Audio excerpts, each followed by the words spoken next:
अगला टॉपिक में आइए।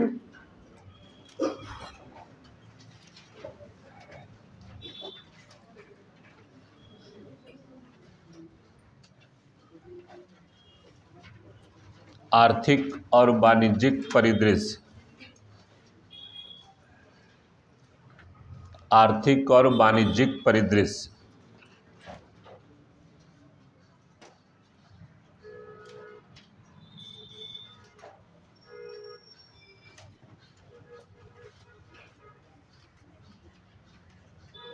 ये आपको आर्थिक मुख्य रूप से आपका जो करेंटली आपसे पूछेगा बजट का क्वेश्चन वो रहेगा, और कुछ ट्रेडिशनली भी इसमें पूछा जाएगा जो आपको भारतीय अर्थव्यवस्था में भी सपोर्ट करेगा, और जो मुख्य रूप से आपका जो आर्थिक समीक्षा से जो प्रश्न पूछे जाते हैं या बजट से जो पूछे जाते हैं, या बजट में कौन कौन सी योजनाएं चलाई गई थी, किस मद के लिए कितना पैसा अलॉट किया गया था, इन सारी बातों का चर्चा इस पे हम लोग करेंगे। ठीक है, तो आइए इसमें देखते हैं आर्थिक और वाणिज्यिक परिदृश्य। इसमें सबसे पहले हम लोग देखेंगे, एक लिखिए 1 नंबर आर्थिक समीक्षा 2022-23। आर्थिक समीक्षा 2022-23 और 2 नंबर केंद्रीय बजट 2023-24।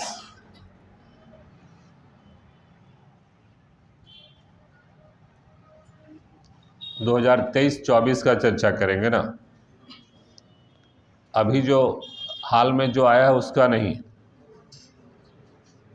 ठीक है, इसके पहले वाले का, चूँकि ये अभी गवर्नमेंट, सेंट्रल गवर्नमेंट जो है वो इलेक्शन के कारण जो है वो अभी वो अंतरिम कुछ समय के लिए केवल खर्च चलाने के लिए बजट पेश किया है ना, तो इसलिए उसका चर्चा इसमें नहीं करेंगे। इसके पहले वाले में जो गवर्नमेंट अनाउंस की थी उसमें क्या क्या प्रावधान थे वो सारा हम लोग देखेंगे, और आपके लिए वही महत्वपूर्ण भी है,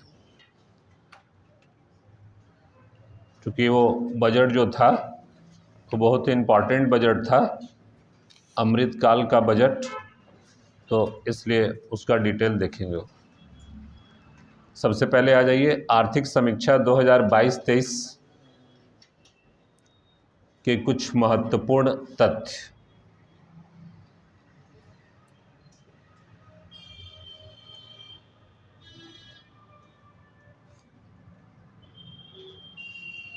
आर्थिक समीक्षा 2022-23 के कुछ महत्वपूर्ण तथ्य।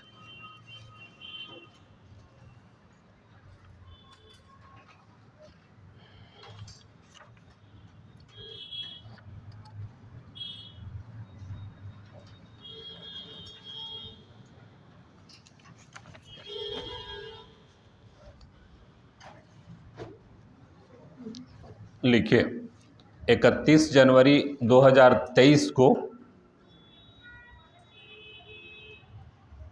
31 जनवरी 2023 को केंद्रीय वित्त मंत्री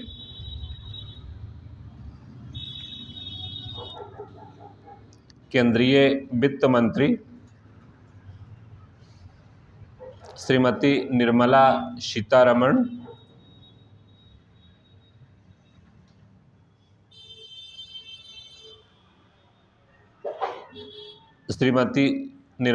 सीतारमण ने वित्तीय वर्ष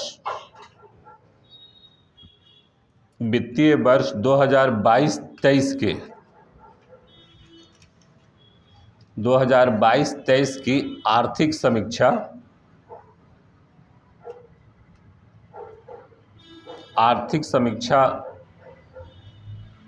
प्रस्तुत की।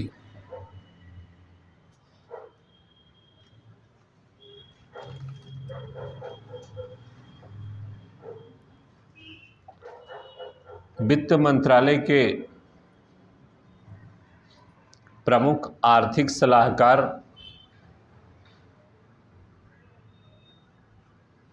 वित्त मंत्रालय के प्रमुख आर्थिक सलाहकार we Anant Nageswaran.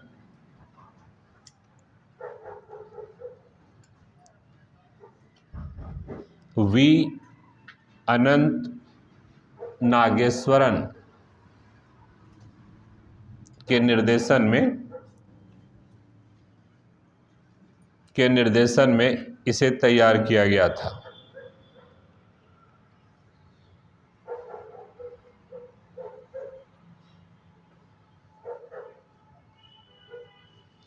Full stop दीजिएगा। आर्थिक समीक्षा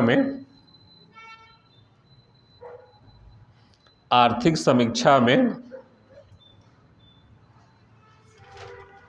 भारतीय अर्थव्यवस्था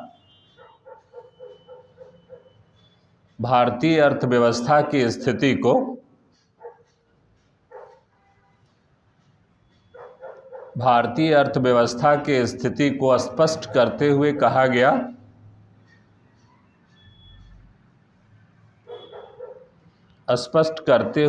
गया कि कोविड-19 महामारी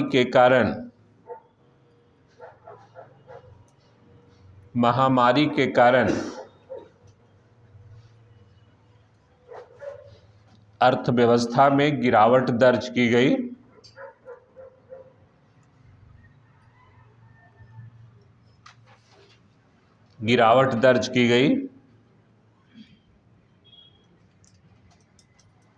रूस और यूक्रेन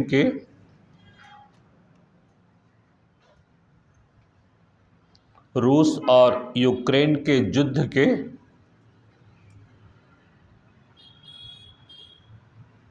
युद्ध के कारण भी अर्थव्यवस्था प्रभावित हुई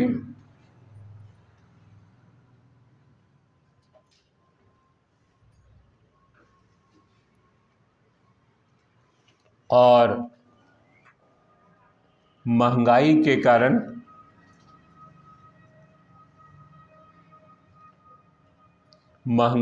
कारण भी अर्थव्यवस्था प्रभावित हुई।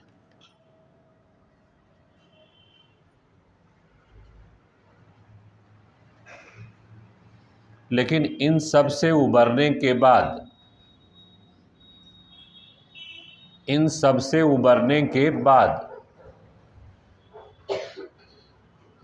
भारतीय अर्थव्यवस्था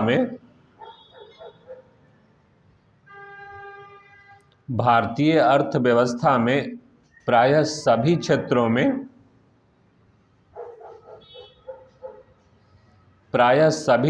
में सुधार दिखलाई पड़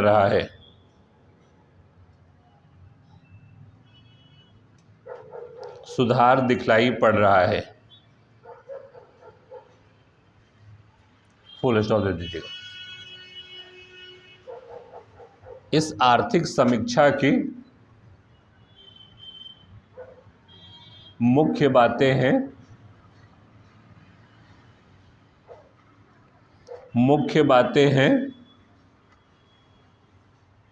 नीचे आगे हाइफन देके लिखिएगा, एक के नीचे एक। आर्थिक समीक्षा 2023-24 में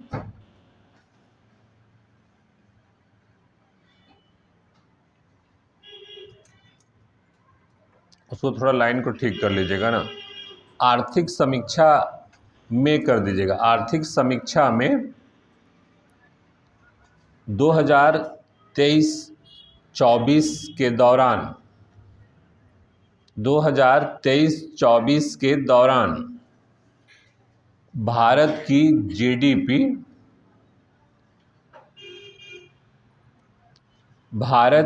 जीडीपी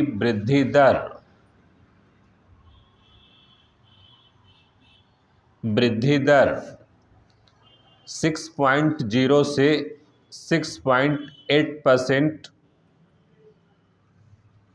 6.0 से 6.8% रहने का अनुमान लगाया गया है।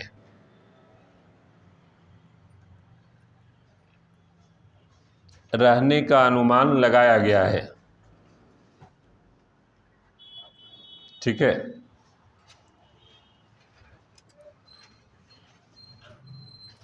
थोड़ा यहाँ ध्यान दीजिएगा ना, ये आर्थिक समीक्षा है 2022-23 का। ठीक है, प्रस्तुत किया गया इसको 31 जनवरी 2023 को। ठीक है, और उसके आगे के विषय में कह रहा है कि जो है वो 23-24 में इसका जो जीडीपी का वृद्धि दर है वो 6.0 से 6.8% रहने का अनुमान है। फुल स्टॉप दीजिएगा, फिर आ जाएगा। इस रिपोर्ट के अनुसार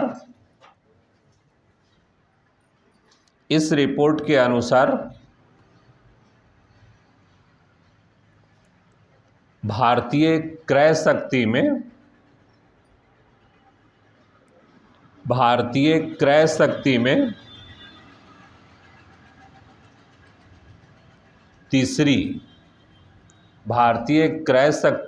तीसरी और विनिमय दर के आधार पर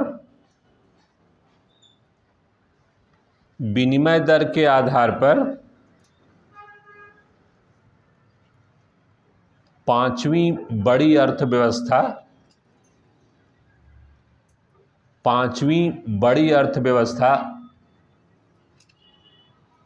है। ठीक है, भारत क्रय शक्ति के आधार पर तीसरी बड़ी अर्थव्यवस्था और विनिमय दर के आधार पर पांचवी बड़ी अर्थव्यवस्था है। फुल स्टॉप दीजिएगा, फिर आ जाएगा। इस आर्थिक समीक्षा के अनुसार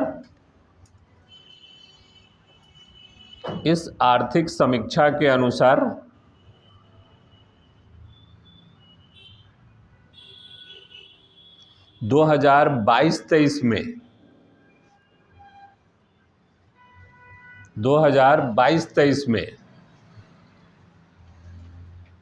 विकास दर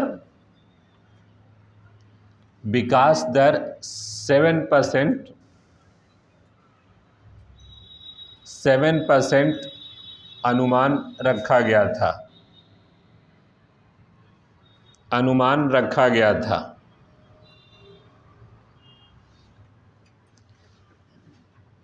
फुल स्टॉप दीजिएगा।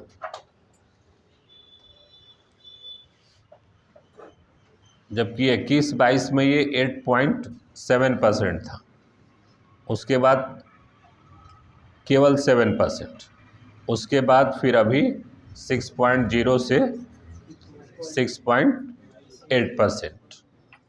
ठीक है, फिर आ जाइए। इस आर्थिक समीक्षा के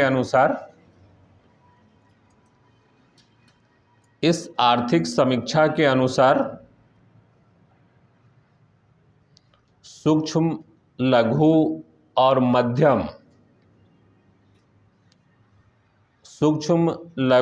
और मध्यम उद्योग क्षेत्र के लिए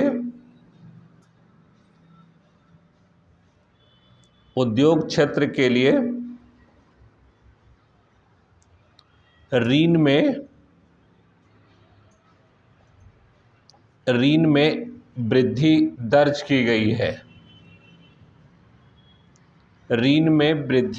की गई है। जो जनवरी से नवंबर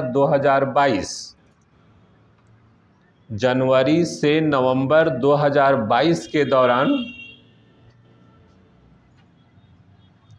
3.05% रही।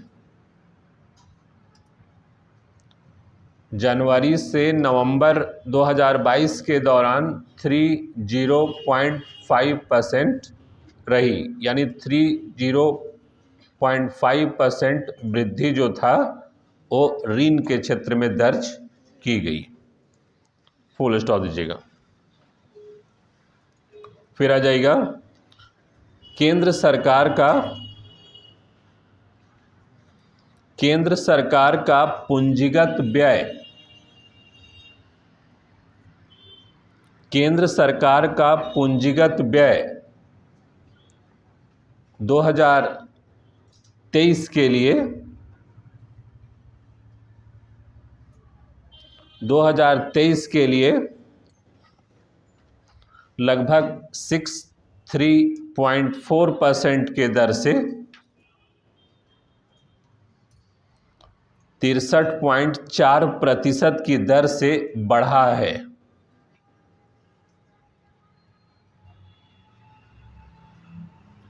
पूंजीगत व्यय जो है वो 2023 के जो वित्तीय वर्ष था उस दौरान सरकार का वो 63.4% के हिसाब से बढ़ा है। वो फुल स्टॉप दीजिएगा। फिर आ जाएगा भारतीय रिजर्व बैंक के अनुसार, भारतीय रिजर्व बैंक के अनुसार वित्तीय वर्ष 2022-23 के लिए, वित्तीय वर्ष 2022-23 के लिए महंगाई दर 6.8% रहेगी। 6.8% रहेगी। फुल स्टॉप दीजिएगा।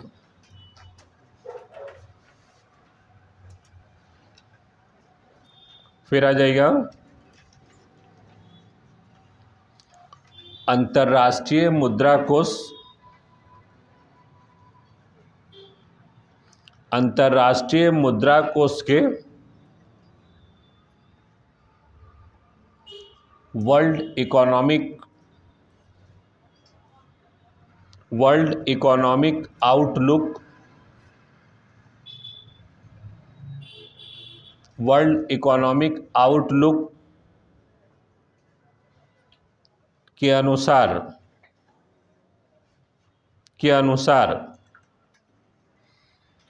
वैश्विक विकास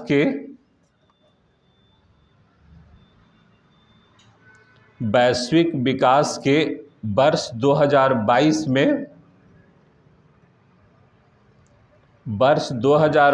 में 3.2% से 3.2% से घटकर 2023 में 2.7% रहने का अनुमान लगाया गया है।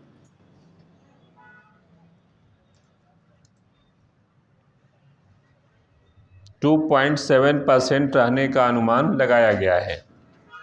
यानी अंतर्राष्ट्रीय मुद्रा कोष और वर्ल्ड इकोनॉमिक आउटलुक के रिपोर्ट के अनुसार जो मुख्य रूप से आपका वैश्विक विकास का वर्ष था, वैश्विक विकास दर जो था उसमें मुख्य रूप से 2022 में 3.2% रहा था और उसके बाद 2023 में ये घट करके 2.7% हो गया। फुल स्टॉप दीजिएगा।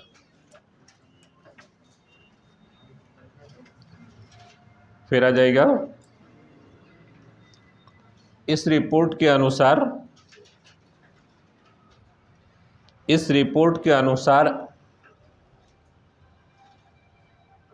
2022 के दौरान व्यापार निर्यात करीब 332.8 अरब 332.8 अरब डॉलर रहा है। 332.8 अरब डॉलर रहा है।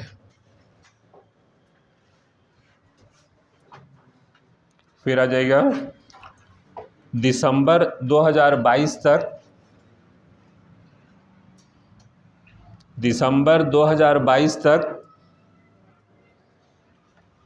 भारत विश्व में छठा सबसे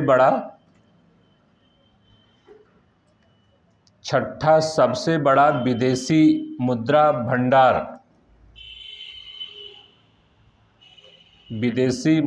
भंडार रखने वाला देश बन गया है।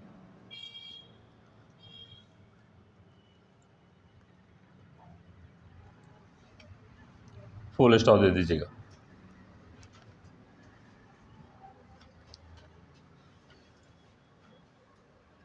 फिर आ जाएगा, फिर हाइफन दे लीजिएगा। उसी तरह से आर्थिक समीक्षा में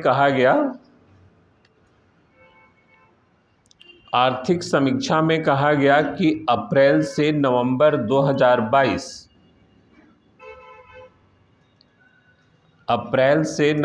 2022 के दौरान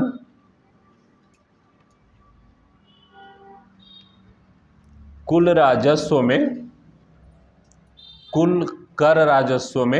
टैक्स राजस्व में करीब 15.5% की वार्षिक वृद्धि 15.5% की वार्षिक वृद्धि दर्ज की गई।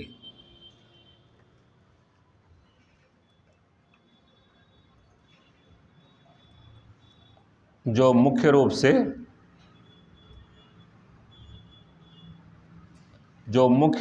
प्रत्यक्ष और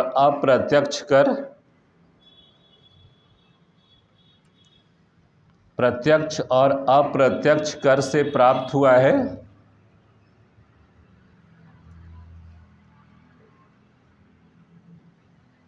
इसमें भी जीएसटी का सर्वाधिक योगदान है। जीएसटी का सर्वाधिक योगदान है।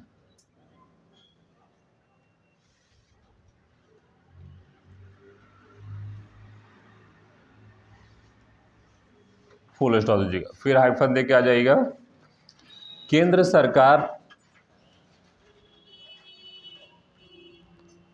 केंद्र सरकार ने स्वास्थ्य के क्षेत्र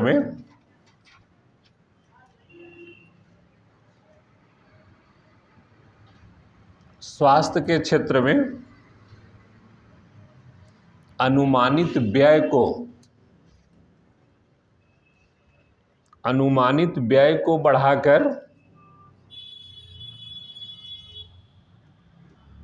बढ़ाकर 2022-23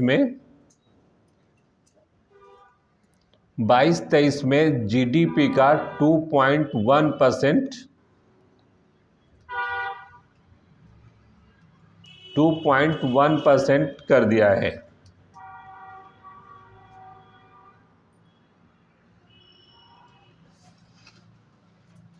फुल स्टॉप दीजिएगा। फिर आ जाएगा 4 जनवरी 2023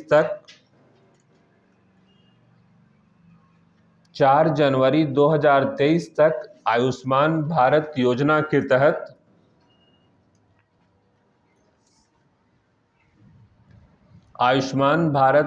के तहत लगभग 22 करोड़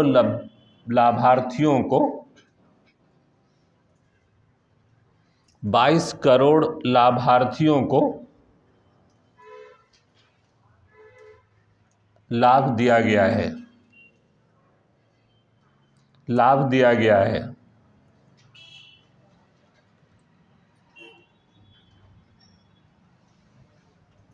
फिर आ जाएगा आर्थिक समीक्षा में आर्थिक समीक्षा में कहा गया है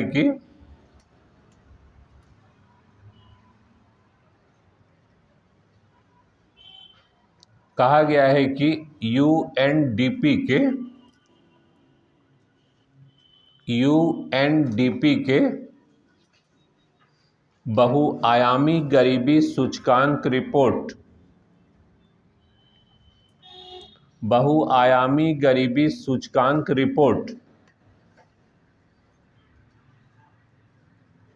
2022 के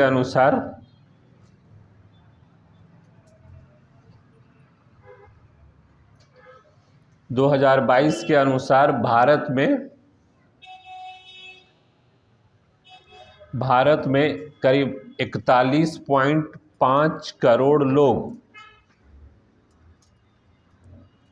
41.5 करोड़ लोग गरीबी से बाहर आ गए हैं।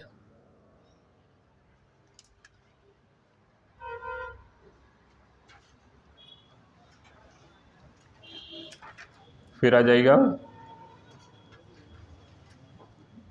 आर्थिक समीक्षा के अनुसार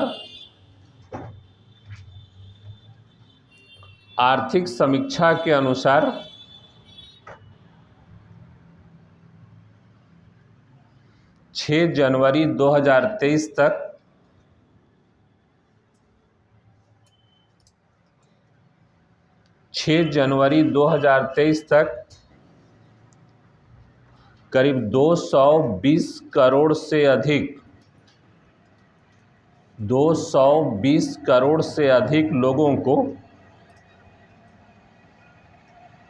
कोविड का टीका दिया गया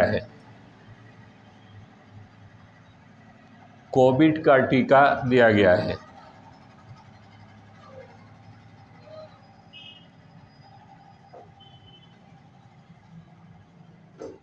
फिर आ जाएगा, हाइफन दे लीजिएगा, आर्थिक समीक्षा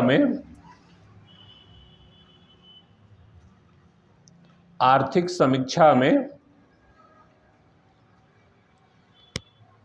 जलवायु परिवर्तन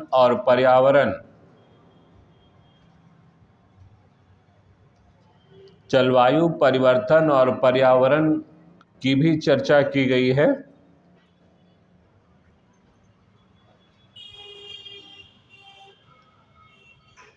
इसमें कहा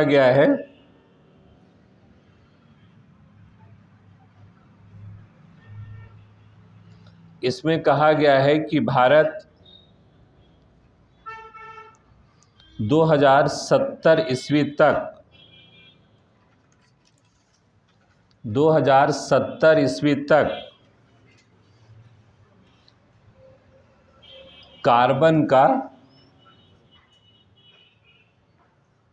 कार्बन का शून्य उत्सर्जन का लक्ष्य रखा है।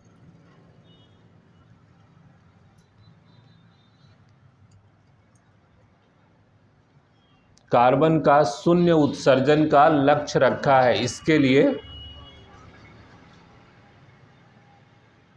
इसके लिए नेट जीरो का संकल्प व्यक्त किया है।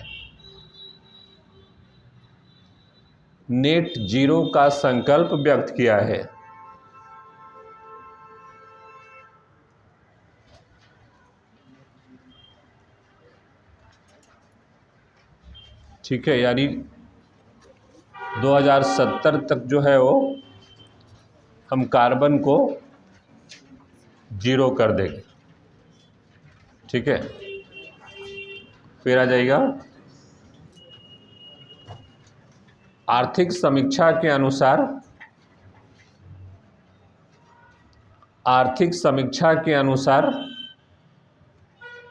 वर्ष 2047 तक भारत को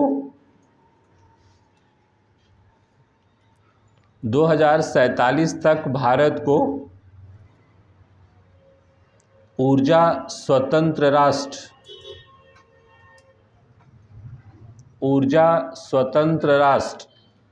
बनाने के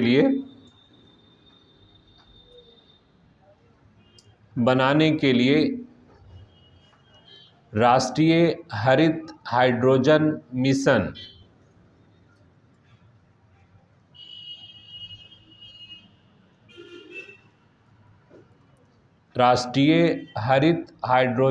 मिशन शुरू की गई है।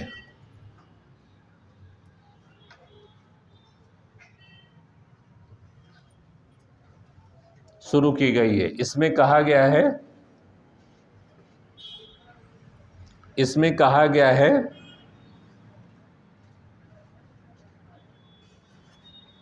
कि 2030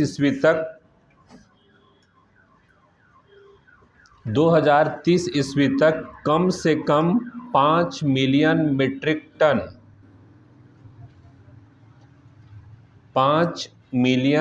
मीट्रिक टन की वार्षिक हरित हाइड्रोजन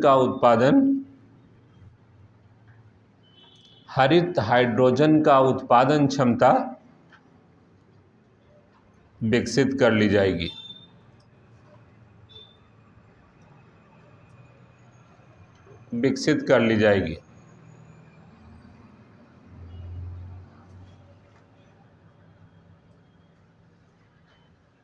फुल स्टॉप दीजिएगा।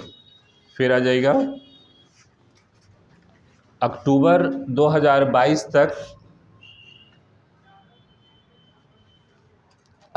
2022 तक राष्ट्रीय सौर मिशन के तहत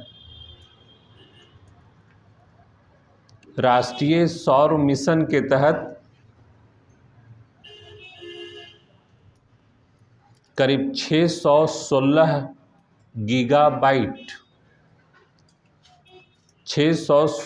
गीगाबाइट सौर ऊर्जा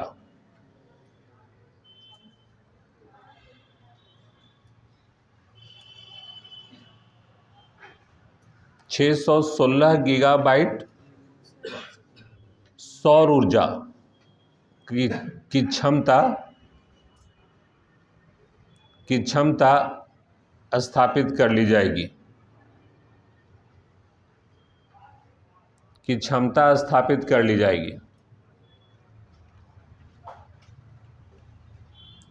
फिर आ जाएगा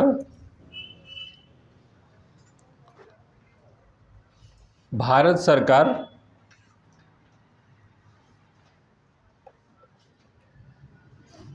सरकार वैश्विक संगठनों से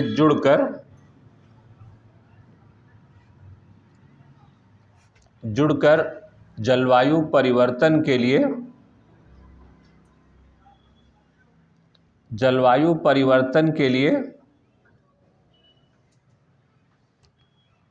कार्य करते रहेगा।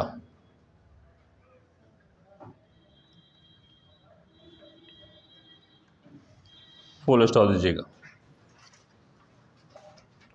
फिर आ जाएगा आर्थिक समीक्षा के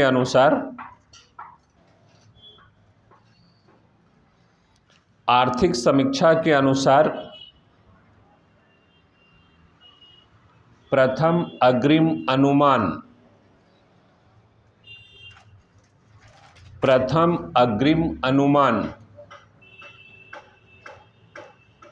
2022-23 के अनुसार भारत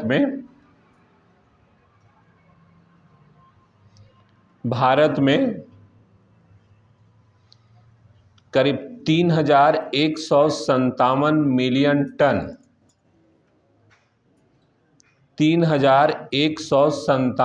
मिलियन टन कुल खाद्यान्न का उत्पादन हुआ।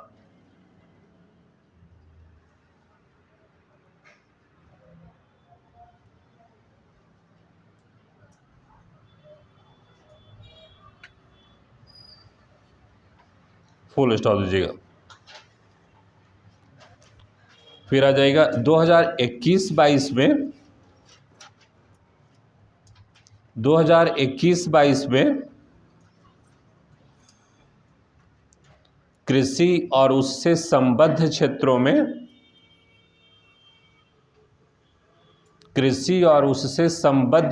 में सिर्फ 3.0% की वृद्धि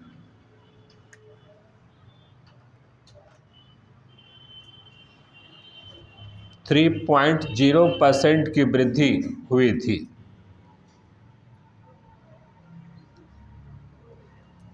जबकि 2022-23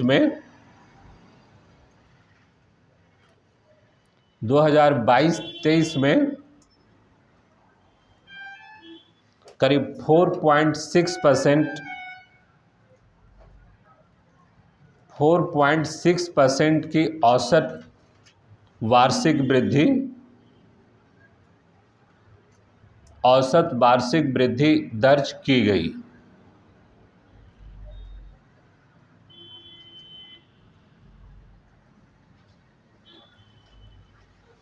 फुल स्टॉप दीजिएगा। फिर आ जाएगा आर्थिक समीक्षा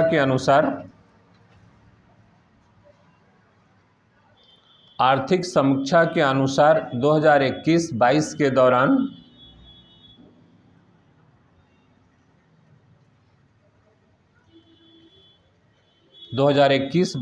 दौरान कृषि निर्यात लगभग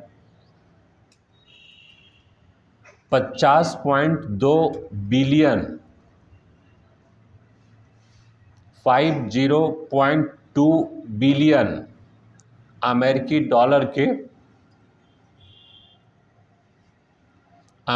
डॉलर के उच्च स्तर को प्राप्त कर लिया।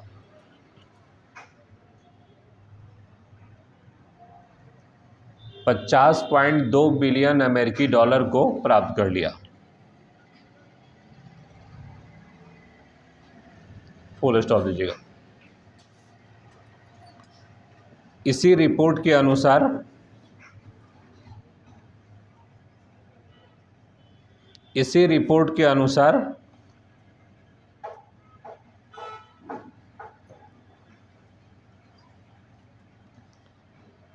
संयुक्त राष्ट्र महासभा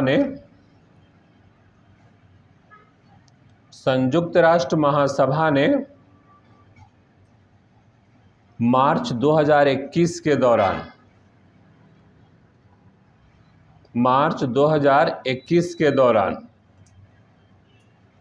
अपने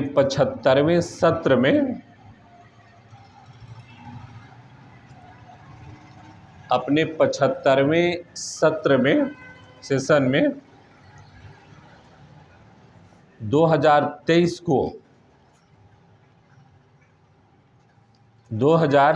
को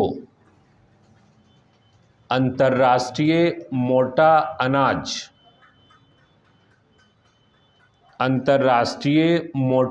अनाज वर्ष घोषित किया।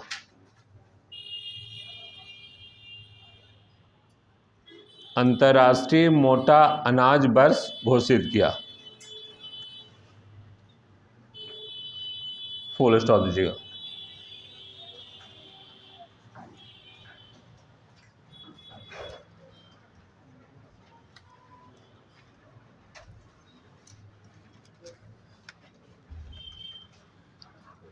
और फिर आ जाएगा थोड़ा सा इसी आर्थिक समीक्षा के अनुसार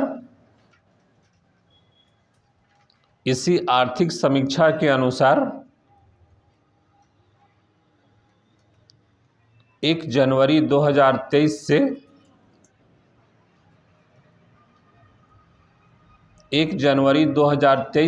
1 वर्ष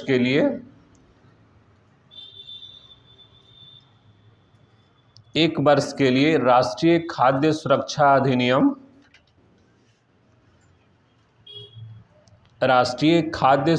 अधिनियम के तहत लगभग 81.4 करोड़ 81.4 करोड़ लाभार्थियों को मुफ्त खाद्यान्न देने का निर्णय लिया गया।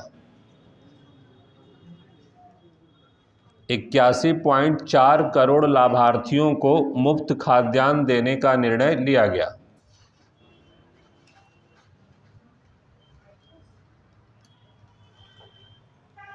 इसके तहत अगले 1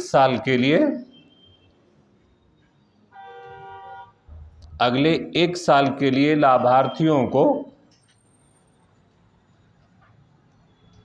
प्रति व्यक्ति 5 किलोग्राम,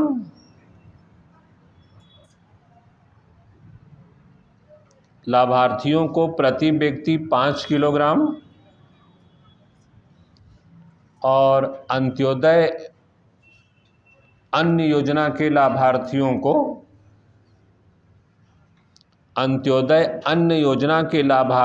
को 35 किलोग्राम,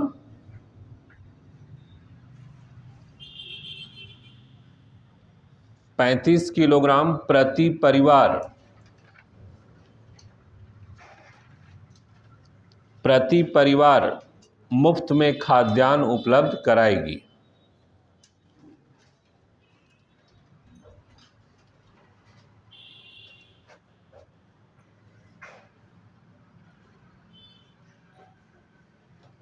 फुल स्टॉप दीजिएगा। फिर आ जाएगा नीचे,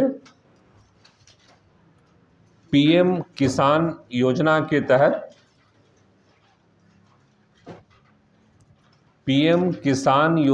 तहत करीब 11.3 करोड़ किसानों को 11.3 करोड़ किसानों को वित्तीय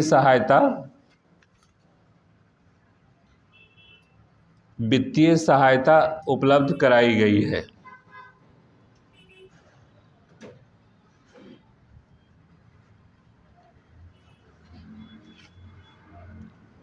फिर आ जाएगा, आर्थिक समीक्षा के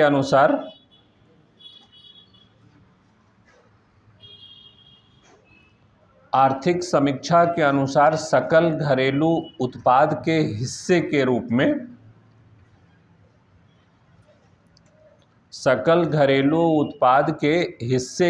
में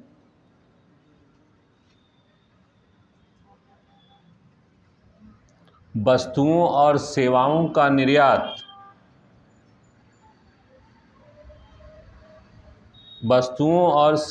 का निर्यात सबसे अधिक रहा है।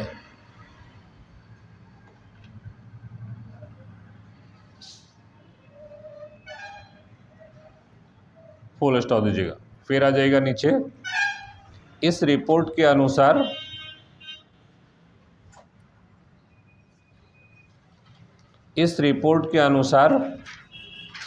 भारत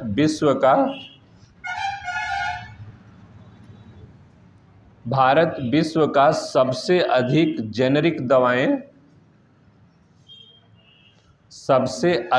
जेनेरिक दवाएं उपलब्ध कराने वाला देश है।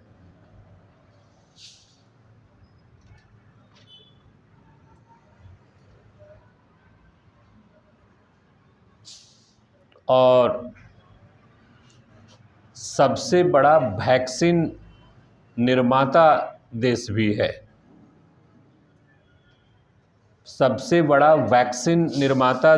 है।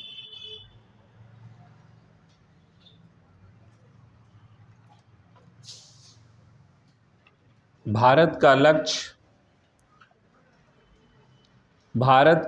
2025 तक 1 ट्रिलियन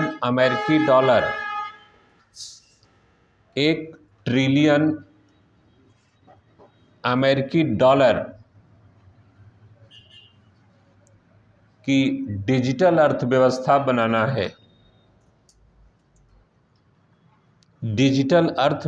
बनाना है।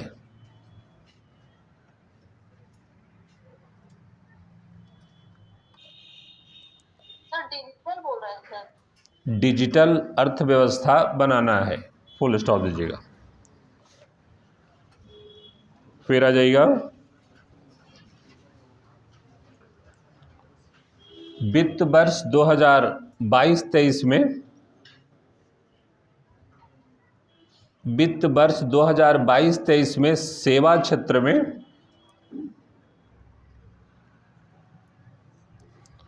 क्षेत्र में करीब 9.1% की दर से बढ़ने का अनुमान लगाया गया है, बढ़ने का अनुमान लगाया गया है।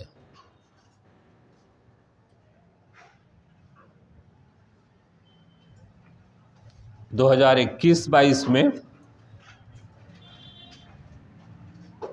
2021-22 में भारत का सेवा निर्यात, सर्विस सेक्टर का निर्यात करीब 254.5 बिलियन, 254.5 बिलियन अमेरिकी डॉलर रहा है।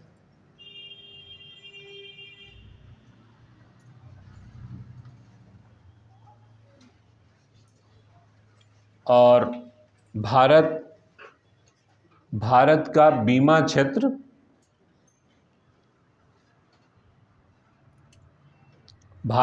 बीमा क्षेत्र दुनिया में 10वां स्थान रखता है।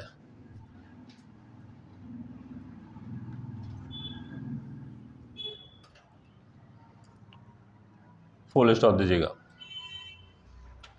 फिर आ जाएगा वैदेशिक क्षेत्र में इस रिपोर्ट के अनुसार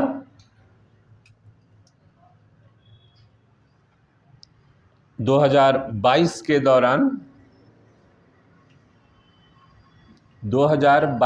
दौरान व्यापार निर्यात 332.8 बिलियन डॉलर रहा है। फुल स्टॉप दीजिएगा।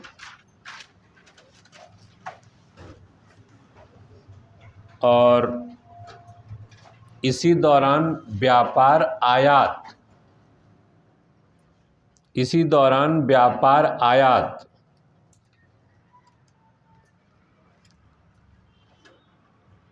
करीब 551.7 बिलियन डॉलर रहा है, 551.7 बिलियन डॉलर रहा है।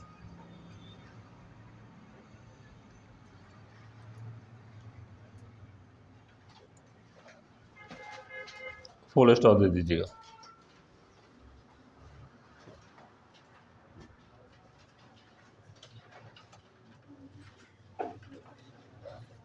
और थोड़ा सा इंफ्रास्ट्रक्चर भी देख लीजिए। देखिए, इस आर्थिक समीक्षा रिपोर्ट के अनुसार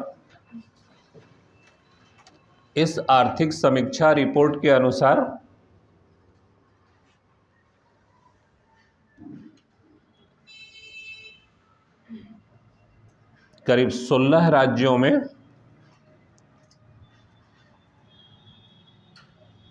करीब 59 सोलर पार्क के विकास की मंजूरी दी गई है।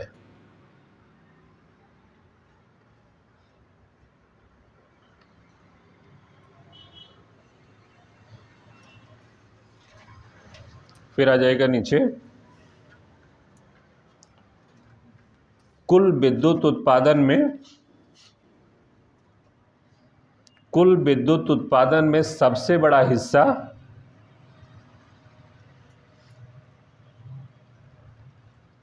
सबसे बड़ा हिस्सा 59.1%,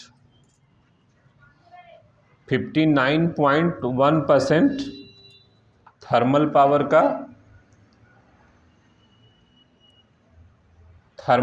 का दूसरा सबसे बड़ा हिस्सा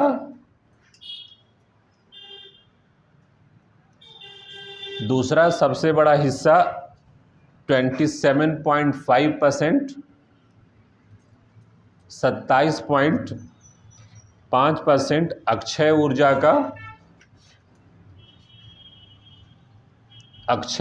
का और करीब 11.7%, 11.7%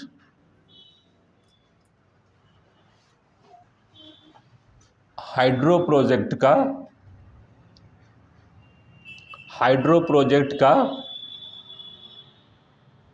हिस्सा रहा है।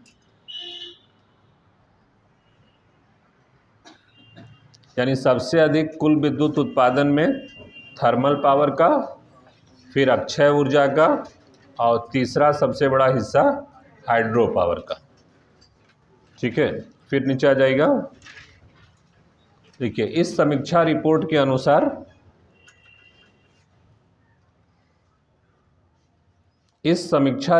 अनुसार 2022 के दौरान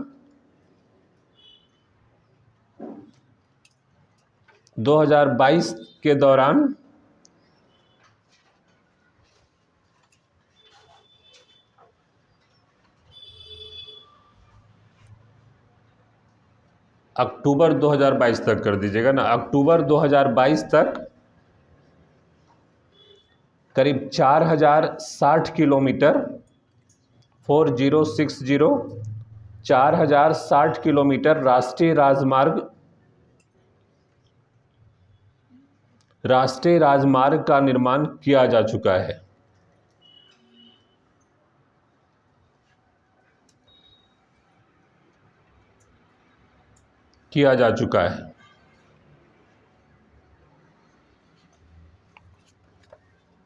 फुल स्टॉप दे दीजिएगा।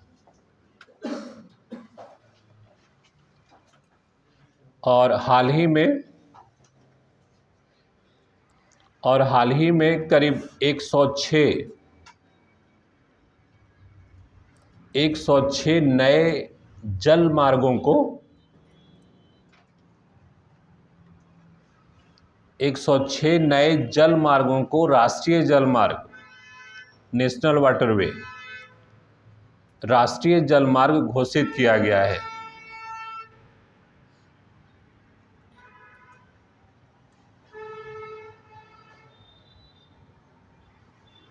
जिससे देश में राष्ट्रीय जल मार्गों की कुल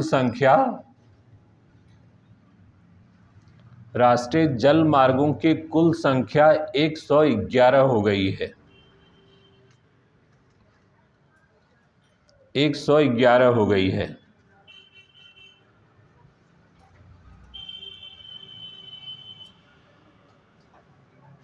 फुल स्टॉप दे दीजिएगा।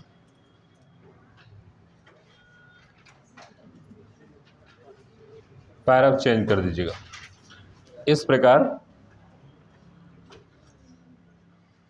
प्रकार आर्थिक समीक्षा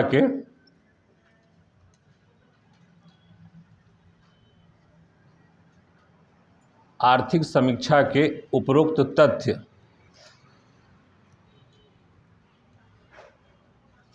तथ्य अत्यंत महत्वपूर्ण है।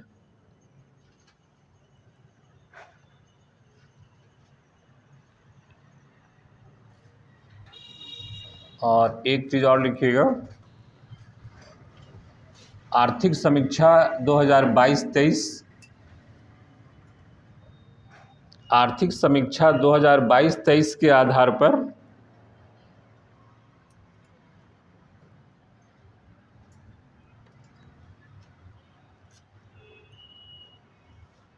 एक नंबर भारत,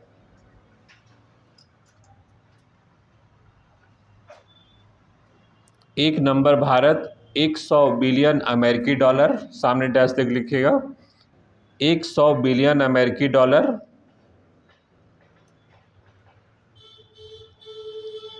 दो नंबर मैक्सिको,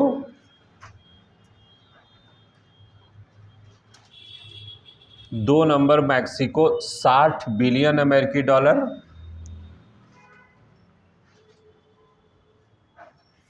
$60 बिलियन अमेरिकी डॉलर। और तीन नंबर चीन, तीन नंबर चीन 51 बिलियन अमेरिकी डॉलर का लेन देन करता है, का लेन देन करता है।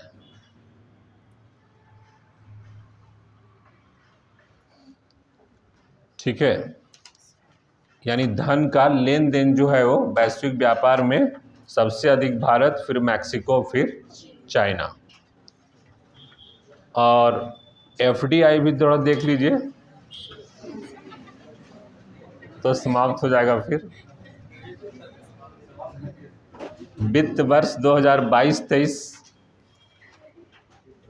नीचे आ जाएगा। वित्त वर्ष 2022-23 की रिपोर्ट के अनुसार भारत में तीन सबसे बड़े निवेश करने वाले देश, तीन सबसे बड़े निवेश करने वाले देश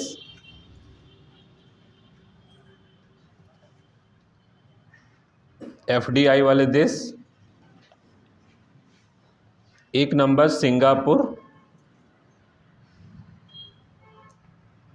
यानी भारत में सबसे अधिक एफडीआई करने वाला सिंगापुर। दो नंबर मॉरिशस, दो नंबर मॉरिशस।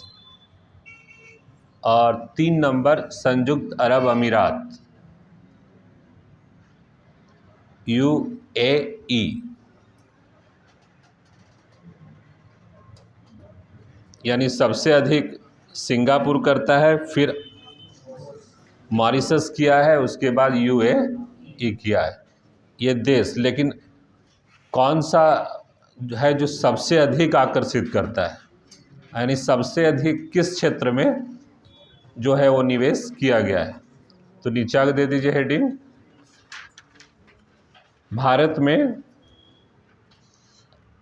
टॉप तीन एफडीआई को आकर्षित करने वाले क्षेत्र, आकर्षित करने वाले क्षेत्र। एक नंबर कंप्यूटर सॉफ्टवेयर और हार्डवेयर, कंप्यूटर सॉफ्टवेयर और हार्डवेयर, यानी सबसे ज़्यादा एफडीआई जो है वो कंप्यूटर सॉफ्टवेयर और हार्डवेयर क्षेत्र में निवेश किया गया है। फिर दो नंबर सर्विस सेक्टर में, सेवा क्षेत्र में।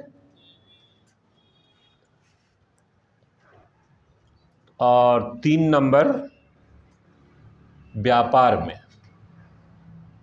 व्यापार वाणिज्य में।